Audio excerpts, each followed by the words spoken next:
Hello dear student, welcome to online study Mantra. मैं हूं संदीप कुमार। मेरे YouTube channel online study Mantra में आप सभी का फिर से स्वागत है। स्टूडेंट, जो पहला चैप्टर था कंप्लीट हमने कर लिया है। अब बारी है सेकंड चैप्टर की। अगर स्टूडेंट आपको फर्स्ट चैप्टर के अंदर कोई भी तरह का डाउट हो, किसी भी प्रकार का डाउट हो, आप हमें कमेंट बॉक्स के अंदर जरूर लिखिए। उनका हम डाउट क्लासेस के दौरान सॉल्यूशन आपको देते रहेंगे। तो स्टार्ट करते हैं हमारा सेकंड चैप्टर, पॉलिनोमियल। पॉलिनोमियल क्या है इसके बारे में जानेंगे, लेकिन सबसे पहले मैं आप लोगों से गुजारिश करता हूं कि अगर आपको मेरी वीडियो अच्छी लग रही है तो लाइक कर दीजिए, लोगों तक शेयर कर दीजिए, आपके फ्रेंड सर्कल तक जो भी 10th क्लास के अंदर हैं। और हाँ, साथ में हम अभी +2 का सिलेबस और जारी कर रहे हैं, चाहे वो मैथ्स हो, फिजिक्स हो, केमिस्ट्री हो। तो स्टूडेंट जो +2 का है वो भी निश्चिंत रहें। कुछ ही दिनों के अंदर दोस्तों आपके सभी जितने भी इंपॉर्टेंट सब्जेक्ट्स हैं वो हम लेकर आ रहे हैं +2 क्लास के लिए। फिजिक्स, केमिस्ट्री, मैथ्स और बायो चारों के चारों की लगातार वहां पर क्लासेस यहाँ पर स्टार्ट हो जाएगी। क्योंकि जैसा कि आपको पता है, पहले कोविड-19 का लॉकडाउन चल रहा था, उसकी वजह से टीचर्स नहीं आ पा रहे थे स्टूडियो पे, लेकिन अभी उनको धीरे धीरे बुलाया जा रहा है। तो स्टूडेंट, आपका वक्त जाया ना करते हुए हम स्टार्ट करते हैं पॉलिनोमियल पे। सबसे पहले पढ़ते हैं कि पॉलिनोमियल है क्या। आपको अजीब सा लगता होगा ये चैप्टर, क्योंकि आपने 9th क्लास के अंदर भी इसका कभी जिक्र नहीं किया होगा और ना ही कभी पढ़ा होगा, उसके बारे में सुना भी नहीं होगा। चलो स्टार्ट करते हैं हम इस वीडियो को। सबसे पहले पॉलिनोमियल। तो स्टूडेंट, सबसे पहले मैं आपके साथ 3 टाइप्स के पॉलिनोमियल्स है वो शेयर करूंगा जो आपके 10th के सिलेबस में है। सबसे पहले तो लीनियर पॉलिनोमियल, दूसरा है आपका क्वाड्रेटिक पॉलिनोमियल, तीसरा है आपका क्यूबिक पॉलिनोमियल्स। तो स्टूडेंट, बात करते हैं डिग्री ऑफ पॉलिनोमियल्स के बारे में कि डिग्री ऑफ पॉलिनोमियल्स एक्चुअल में है क्या। देखिए स्टूडेंट, मैंने लिखा यहाँ पर P of x, P of x लिखा और उसके इक्वल कोई भी इक्वेशन लिखी, चाहे वो क्यूबिक इक्वेशन हो, चाहे वो क्वाड्रेटिक इक्वेशन हो, चाहे वो लीनियर इक्वेशन हो। उसके अंदर क्या होता है, अगर आपको चेक करना हो कि डिग्री ऑफ पॉलिनोमियल्स क्या है, कोई भी पॉलिनोमियल्स के अंदर जो x की मैक्सिमम पावर होती है वो आपकी डिग्री ऑफ पॉलिनोमियल्स होती है। अब हम कुछ एग्जांपल लेते हैं, जैसे कि x - 5 = 0, x² + 2x + 3 = 0, x का क्यूब + 3x² + 5x + 7 = 0। तो स्टूडेंट, मैंने यहाँ पर 3 तरह की अलग अलग डिग्री ऑफ पॉलिनोमियल्स की कुछ इक्वेशन लिखी हैं जो कि सारी की सारी P ऑफ x की फॉर्म के अंदर है। अब P ऑफ x की फॉर्म के अंदर है, सबसे पहला जो हम बात करते हैं x - 5 = 0। यहाँ पर x की पावर है स्टूडेंट 1, तो यहाँ पर इसको हम लिखेंगे कि ये लीनियर पॉलिनोमियल्स है।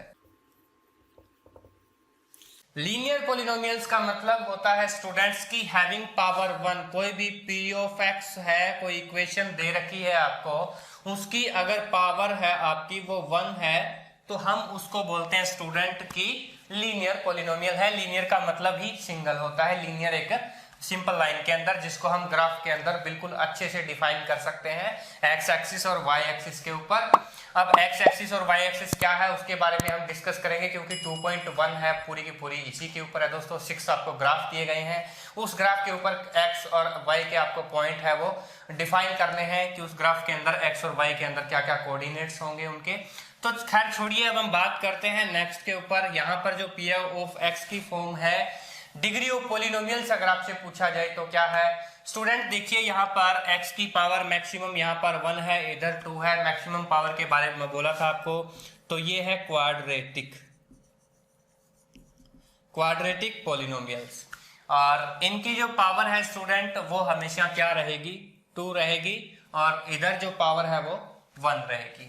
लीनियर पॉलिनोमियल्स के अंदर x की पावर यानी कि कोई भी कोफिशिएंट है, P ऑफ x है, P ऑफ y है, P ऑफ k है, कोई भी है, यानी कि ये जो कोफिशिएंट है जो हम ले रहे हैं x के अंदर, यहाँ पर हमने x लिया है, इसीलिए मैंने यहाँ पर P ऑफ x लिखा है।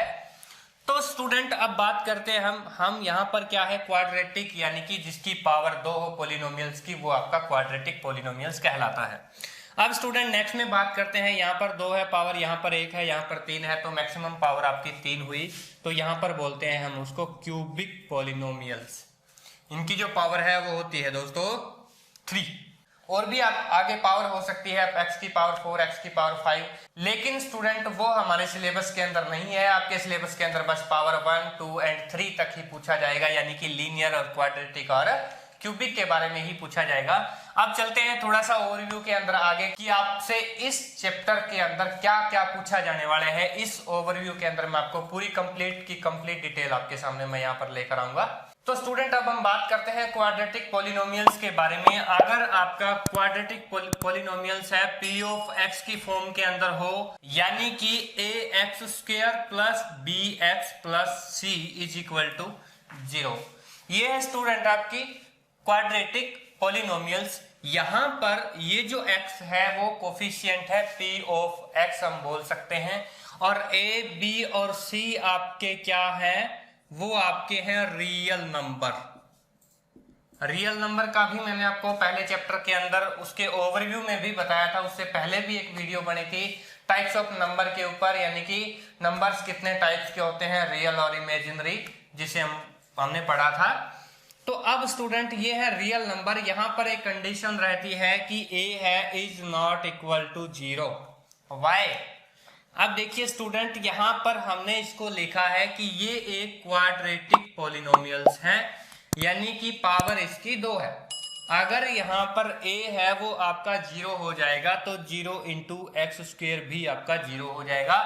बचा क्या यहाँ पर, bx plus c is equal to 0 बचा। यहाँ पर x की पावर ही 1 बची, मैक्सिमम पावर ही नहीं बची आपकी, जिसको हम क्वाड्रेटिक इक्वेशन कह सकें या क्वाड्रेटिक पॉलिनोमियल्स कह सकें। इसलिए स्टूडेंट यहाँ पर a, b, c और रियल नंबर होते हैं, इसलिए लिखा जाता है कि a is not equal to 0, because if a है वो 0 हो जाएगा तो आपका ये क्वाड्रेटिक इक्वेशन बचेगा ही नहीं। तो स्टूडेंट नेक्स्ट टॉपिक है आपका 0 ऑफ ए लीनियर पॉलिनोमियल्स, यानी कि एक लीनियर पॉलिनोमियल्स आपको दी हो ax प्लस b के बराबर इज इक्वल टू 0। ये आपकी लीनियर पॉलिनोमियल्स है और आपसे पूछा है कि 0 क्या होगा, इसका 0 क्या होगा। हमने क्या रखा दोस्तों, इसको 0 के इक्वल रख लिया। x का कोफिशिएंट इस साइड रखेंगे, बाकी का उस साइड ले आएंगे, यानी कि यहां पर अब हम लिख सकते हैं ax is equal to minus का b, क्योंकि ये जो b है वो इधर आया तो माइनस का b हो गया। फिर हम लिखेंगे x is equal to minus का b डिवाइड बाय a, क्योंकि यहां पर a है वो x के मल्टीप्लाई के अंदर था, उधर गया डिवाइड के अंदर हो गया। अब क्या है स्टूडेंट, यहां पर x is equal to minus B divide by A, यानी कि ये आ गया इस इक्वेशन का 0, यानी कि x के इक्वल यहां पर माइनस बी डिवाइड बाई ए लिखोगे तो इस कंडीशन को सेटिस्फाई करेगा, यानी कि 0 इक्वल टू 0 आएगा। तो वो होता है स्टूडेंट आपका 0 ऑफ ए लीनियर पॉलिनोमियल्स। इसी तरह 0 ऑफ ए क्वाड्रेटिक पॉलिनोमियल्स भी होता है, क्यूबिक पॉलिनोमियल्स भी होता है, उसके बारे में भी बात करेंगे हम, लेकिन अभी हम लीनियर पॉलिनोमियल्स की बात कर लेते हैं। ये आपके zeros, minus B divide by A, यानी कि अगर आपको दी हो 5x plus 3 is equal to 0, अगर आपको दिया हुआ हो, आपसे पूछा हो कि इसका जीरोस क्या होगा, तो आप सिंपली कह सकते हो x is equal to minus 3 divide by 5, यानी कि x की वैल्यू यहां पर रखो, ये 0 आ जाएगा। कैसे आएगा देखिए student, 5 into minus 3 divide by 5 plus 3 is equal to 0। Check करके देख सकते हो, 5 से 5 cancel, minus 3 plus 3 is equal to 0, फिर 0 इज इक्वल टू 0। सिंपल है। तो स्टूडेंट अब बात करते हैं हम क्वाड्रेटिक पॉलिनोमियल्स के कितने 0 होते हैं। मैंने आपको पहले ही बताया था कि जो लीनियर पॉलिनोमियल्स होता है उसका एक ही सिंगल 0 होता है, और यहां पर बात करते हैं क्वाड्रेटिक के अंदर, तो भी क्वाड्रेटिक के अंदर उनके 2 जीरोस होंगे। अगर हम उन जीरोस को अल्फा और बीटा मान लेते हैं स्टूडेंट, तो क्या होगा, और जैसा कि मैंने आपको पहले बताया कि क्वाड्रेटिक पॉलिनोमियल्स के 2 जीरो होते हैं, और जो क्यूबिक पॉलिनोमियल्स हैं उसके आपके 3 जीरो होते हैं। यहां पर हमने अल्फा और बीटा लिया है क्वाड्रेटिक इक्वेशन के अंदर, तो अल्फा बीटा का क्या हो सकता है स्टूडेंट, या तो हो सकता है इनका मल्टीप्लीकेशन या उनका हो सकता है सम। हम यहां पर बोल सकते हैं कि सम ऑफ जीरोज और प्रोडक्ट ऑफ जीरोज। यहां पर हम लिख सकते हैं प्रोडक्ट ऑफ जीरोज और सम ऑफ जीरोज। तो सबसे पहले हमें स्टूडेंट अल्फा और बीटा है वो फाइंड करने होते हैं। वो कैसे फाइंड करेंगे हम उसी के बारे में आपको जानकारी देंगे, लेकिन सबसे पहले हम बात कर लेते हैं कि प्रोडक्ट ऑफ जीरोज और सम ऑफ जीरोज है क्या। अगर प्रोडक्ट ऑफ जीरोज की बात करें स्टूडेंट, यहाँ पर C बाय A होता है, और सम ऑफ जीरोज की बात करें तो वही minus B divide by A, जो कि लीनियर इक्वेशन के अंदर या लीनियर पॉलिनोमियल्स के अंदर हमने पढ़ा था। सम ऑफ जीरोज ओनली, वहां पर एक ही जीरो था, यहाँ पर दो जीरो है, तो दोनों का सम है वो minus B divide by A। और अगर प्रोडक्ट कर रहे हैं उन जीरोज का, वो होगा C डिवाइड बाय A। 2.2 और 2.3 के अंदर स्टूडेंट्स आपको यहाँ पर जीरोज दिए रहेंगे, उनके आपको इक्वेशन क्रिएट करनी होगी, और अगर इक्वेशन दी रहेगी तो आपके सम ऑफ जीरोज आपको निकालने हैं, यानी कि अल्फा और बीटा की वैल्यू आपको निकालनी पड़ेगी। तो स्टूडेंट जैसा कि मैंने आपको पहले ही बताया था कि आपको सम और प्रोडक्ट ऑफ जीरोज दोनों दिए रहेंगे, आपको इक्वेशन बनानी है, तो आप पॉलिनोमियल कैसे बनाओगे, यानी कि क्वाड्रेटिक पॉलिनोमियल्स है वो आप कैसे बनाओगे। चलिए बात करते हैं। उसके लिए एक फॉर्मूला है छोटा सा, कि अगर आपको क्वाड्रेटिक पॉलिनोमियल्स बनाना है तो आपके पास क्या होने चाहिए, एक तो आपके पास प्रोडक्ट ऑफ जीरोज होने चाहिए, सम ऑफ जीरोज होने चाहिए।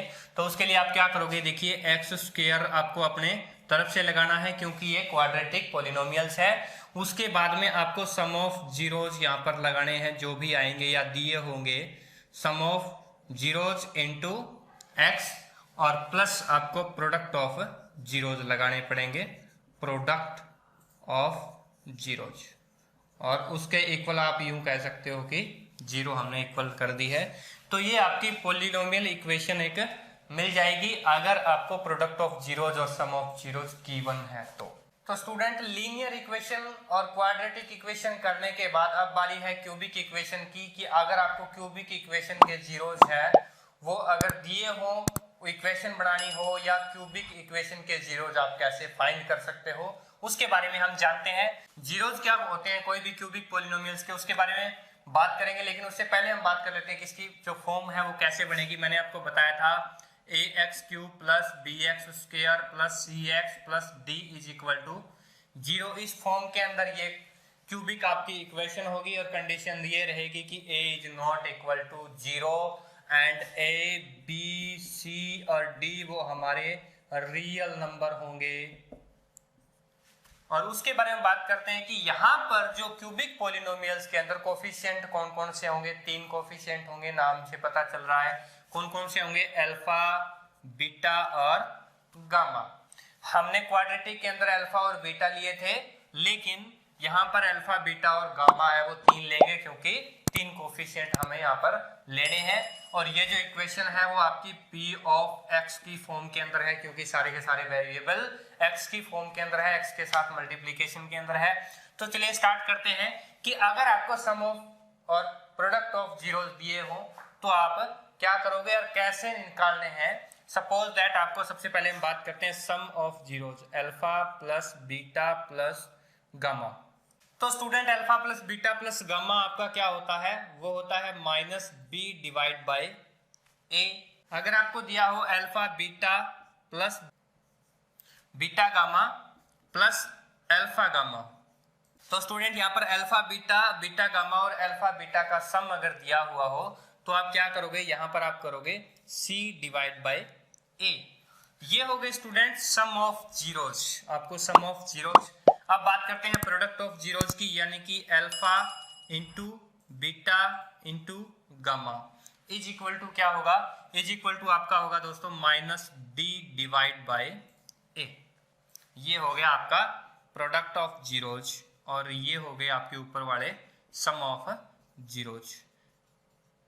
ये सारे अल्फा बीटा गामा आपके जीरोज हैं, उनका सम करना है।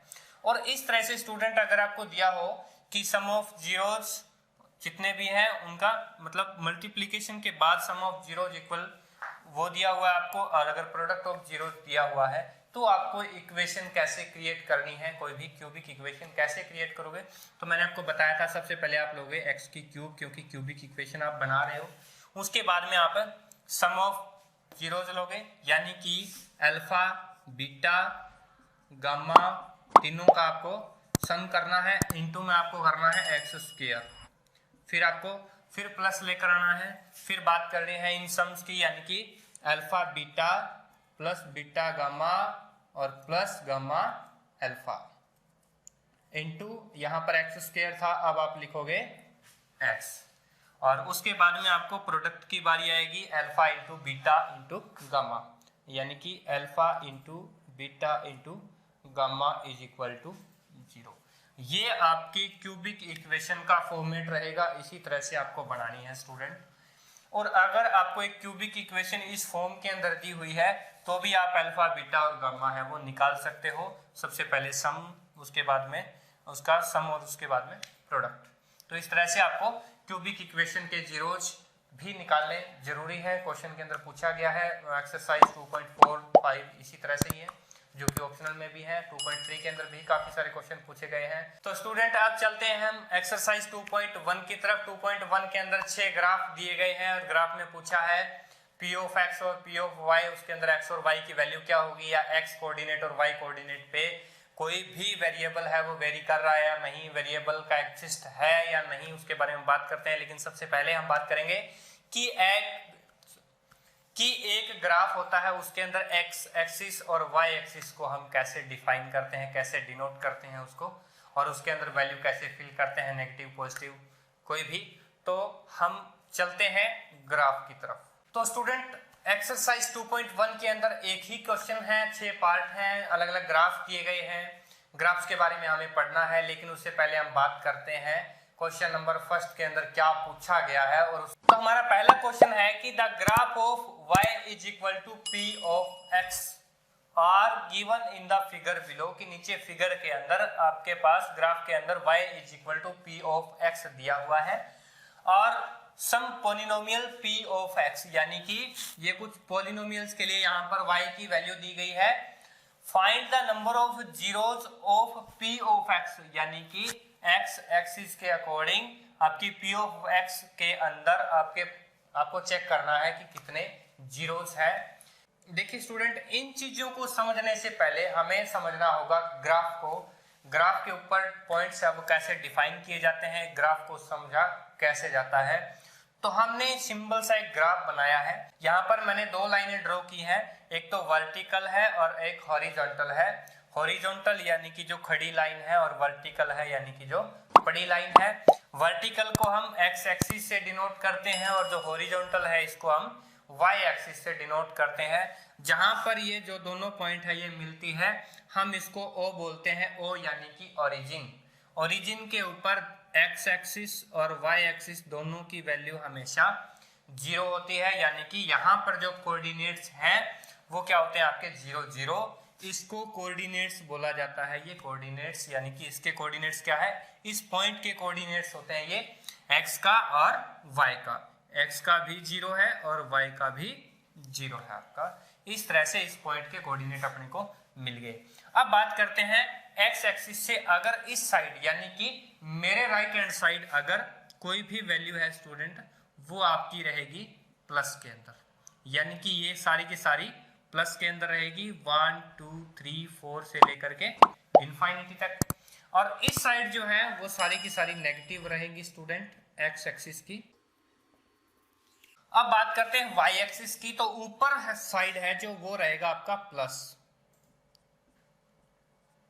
और इस साइड इन्फिनिटी तक चली जाएगी। नीचे y एक्सिस के अंदर आपका माइनस होगा। तो ये था आपका ग्राफ। अब ग्राफ से जुड़े कुछ कंसेप्ट हम समझते हैं। क्या है कि x एक्सिस पर y की वैल्यू हमेशा 0 रहेगी। क्या रहेगी, अगर आपको x एक्सिस के ऊपर कोई भी पॉइंट हो, यहां पर कोई भी पॉइंट हो या इस साइड भी कोई भी पॉइंट हो, यानी कि पॉजिटिव साइड हो या नेगेटिव साइड हो, x एक्सिस के ऊपर y है वो ऑलवेज 0 दिखाएगा स्टूडेंट, और y एक्सिस के ऊपर ऑलवेज x की वैल्यू 0 ही रहेगी। अगर y एक्सिस पे कोई भी पॉइंट है, कोई भी बिंदु है, तो हमेशा x क्या रहेगा, ऑलवेज 0 रहेगा स्टूडेंट। यहां पर इस क्वेश्चन के अंदर कुछ ऐसा ही पूछा गया है कि the graph of y is equal to px is given in the figure below for some polynomials p of x, find the number of zeros of p of x। यहां पर पूछा गया है कि y का जो y एक्सिस के along यहां पर x के ऊपर कितने पॉइंट है, यानी कि तभी तो y है वो 0 होगा, यानी कि एक्स एक्सिस के ऊपर जो भी पॉइंट टच करेगा, जो भी पॉइंट डिनोट करेगा, उसके कोऑर्डिनेट वाई के हमेशा ही 0 रहेंगे। कुछ एग्जांपल चेक करते हैं स्टूडेंट। अगर मैंने यहाँ पर एक पॉइंट लिया तो उसके कोऑर्डिनेट अगर आपको फाइंड करने हुए तो आप यहाँ पर या तो इस तरह से आप मीट कर सकते हो इसको।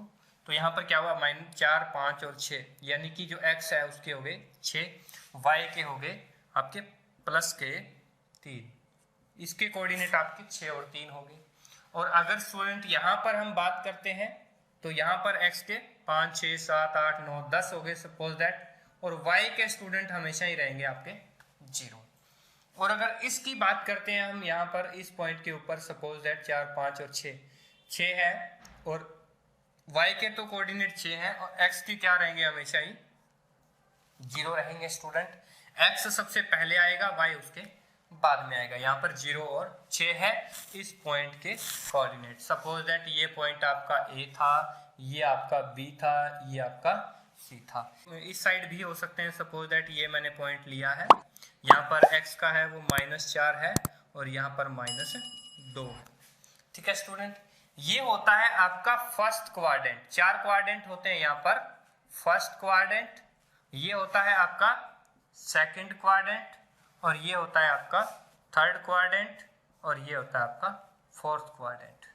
फर्स्ट क्वाड्रेंट के अंदर x और y दोनों क्या रहेगा, प्लस रहेगा, प्लस प्लस रहेगा। यहाँ पर x आपका प्लस रहेगा लेकिन y आपका माइनस रहेगा। थर्ड क्वाड्रेंट के अंदर दोनों के दोनों ही माइनस रहेंगे, x हो या y हो, दोनों के दोनों ही माइनस रहेंगे। और यहाँ पर जो x है वो आपका रहेगा माइनस, और वो जो y है वो आपका रहेगा प्लस। इस तरह से ये कोफिशिएंट यहाँ पर आप चेक कर सकते हो। कोई भी पॉइंट ले लिया उसके कोऑर्डिनेट भी आप फाइंड कर सकते हो, या इस साइड भी सेकंड क्वाड्रेंट में भी कोई पॉइंट हो सकता है। सपोज दैट इसका रिफ्लेक्सिव हो, सपोज दैट यहाँ पर -5 हो और यहाँ पर 6 है ये, तो 6 और -5 भी यहाँ पर आप ले सकते हो। इसी तरह यहाँ पर भी कोई भी पॉइंट आप चेक कर सकते हो। अब स्टूडेंट हम क्वेश्चन की तरफ बढ़ते हैं। आई होप कि आपको ये टोटल का टोटल फंडा है वो समझ में आ गया होगा। अगर नहीं समझ में आया तो थोड़ा सा रिपीट करके वीडियो देख लीजिएगा, क्योंकि 9th क्लास के अंदर बहुत ही कम हमने इसके बारे में पढ़ा है, ज़्यादा कुछ नहीं पढ़ा है, ग्राफ के बारे में बहुत ही कम पढ़ा है। अगर आपका थोड़ा सा भी नॉलेज उसके अंदर थोड़ा सा कम रह गया तो आप इस वीडियो को आप दोबारा देख सकते हो। अब स्टार्ट करते हैं हमारा पहला क्वेश्चन का पहला ही ग्राफ। तो स्टूडेंट हमारा फर्स्ट ग्राफ है वो दिया हुआ है, x एक्सिस है, y एक्सिस है, और यहाँ पर एक x एक्सिस के पैरेलल एक लाइन जा रही है। एक लाइन y को यहाँ पर इस पॉइंट के ऊपर ये कट कर रही है, और आपसे पूछा है कि x एक्सिस के ऊपर क्या कोई भी इंटरसेक्ट करेगी या नहीं। अब देखिए स्टूडेंट, x एक्सिस के पैरेलल कोई भी लाइन है वो चाहे पॉजिटिव साइड लेकर जाओ चाहे नेगेटिव साइड लेकर जाओ, वो कभी भी x को इंटरसेक्ट नहीं करेगी, यानी कि x एक्सिस के ऊपर कोई भी जीरोज आपको शो नहीं करेगा। इसलिए ये जो लाइंस हैं वो आपकी पैरेलल हैं। तो स्टूडेंट यहाँ पर जीरोज नहीं होगा, कोई भी जीरोज नहीं होगा, क्योंकि जीरोज कब होता है, जब कोई भी लाइन यहाँ पर x एक्सिस को कहीं भी इंटरसेक्ट करती हो, क्योंकि इन्होंने स्पेशल लिखा है y = p of x, यानी कि x एक्सिस के ऊपर अगर y के रेफरेंस में विद रिस्पेक्ट टू y कोई भी लाइन इंटरसेक्ट करती है तो वो उस लाइन का जीरोज कहलाता है। जैसे कि मैंने आपको पहले बताया था कि x एक्सिस के ऊपर y की वैल्यू ऑलवेज 0 रहती है, y एक्सिस के ऊपर x एक्सिस की वैल्यू हमेशा ही 0 रहती है। तो उस कंडीशन में y के रेफरेंस में एक पैरेलल लाइन है with respect to x axis, x axis को ये कहीं भी कट नहीं कर रही, कहीं भी इंटरसेक्ट नहीं कर रही है, तो यानी कि यहाँ पर जीरोज होंगे आपके 0, यानी कि कोई भी जीरोज नहीं होगा। अब चलते हैं नेक्स्ट ग्राफ के ऊपर। तो स्टूडेंट नेक्स्ट ग्राफ है हमें वो कुछ इस तरह से दिया हुआ है। सबसे पहले चेक करना है कि वो किस किस एक्सिस को टच करता है।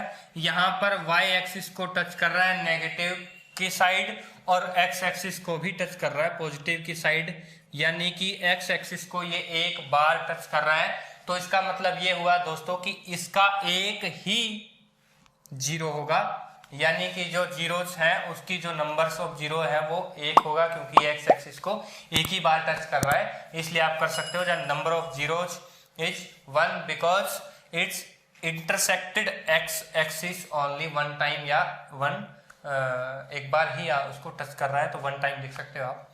अब चलते हैं नेक्स्ट की तरफ। नेक्स्ट ग्राफ क्या कहता है। तो स्टूडेंट अब हमारा थर्ड जो ग्राफ है वो क्या शो कर रहा है, उसके अंदर भी हमें आपको पता है कि ये आपका एक्स एक्सिस है, ये आपका वाई एक्सिस है। आप चेक कीजिए कि एक्स एक्सिस के ऊपर कितने पॉइंट्स पर या टोटल कितने पॉइंट्स पर ये आपको जीरोस दे रही है। यहाँ पर पॉइंट्स तो आपके 4 पॉइंट्स के ऊपर ये कनेक्ट हो रही है, कोई भी एक्सिस को, चाहे वो एक्स एक्सिस हो चाहे वो वाई एक्सिस हो, लेकिन हमें सिर्फ और सिर्फ एक्स एक्सिस के अप्रोक्सीमेटली आपको फाइंड आउट करना है कि कितने जीरोस हो सकते हैं।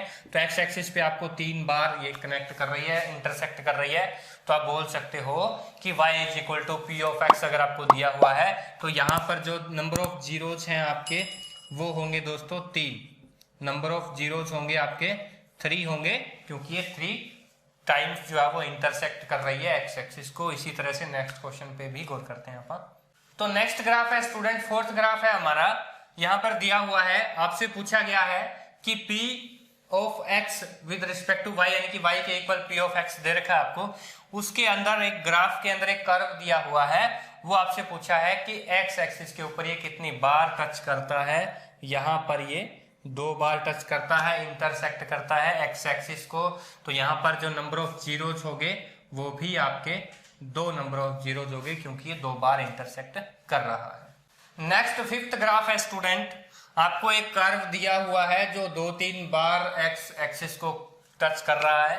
तो चेक करते हैं, यहाँ पर एक पॉइंट्स है, यहाँ पर दूसरा पॉइंट्स है, यहाँ पर तीसरा पॉइंट है जो वाई एक्सिस के ऊपर है, यहाँ पर चौथा पॉइंट है जो एक्स एक्सिस के ऊपर है, और 5 पॉइंट है वो वाई एक्सिस के ऊपर है।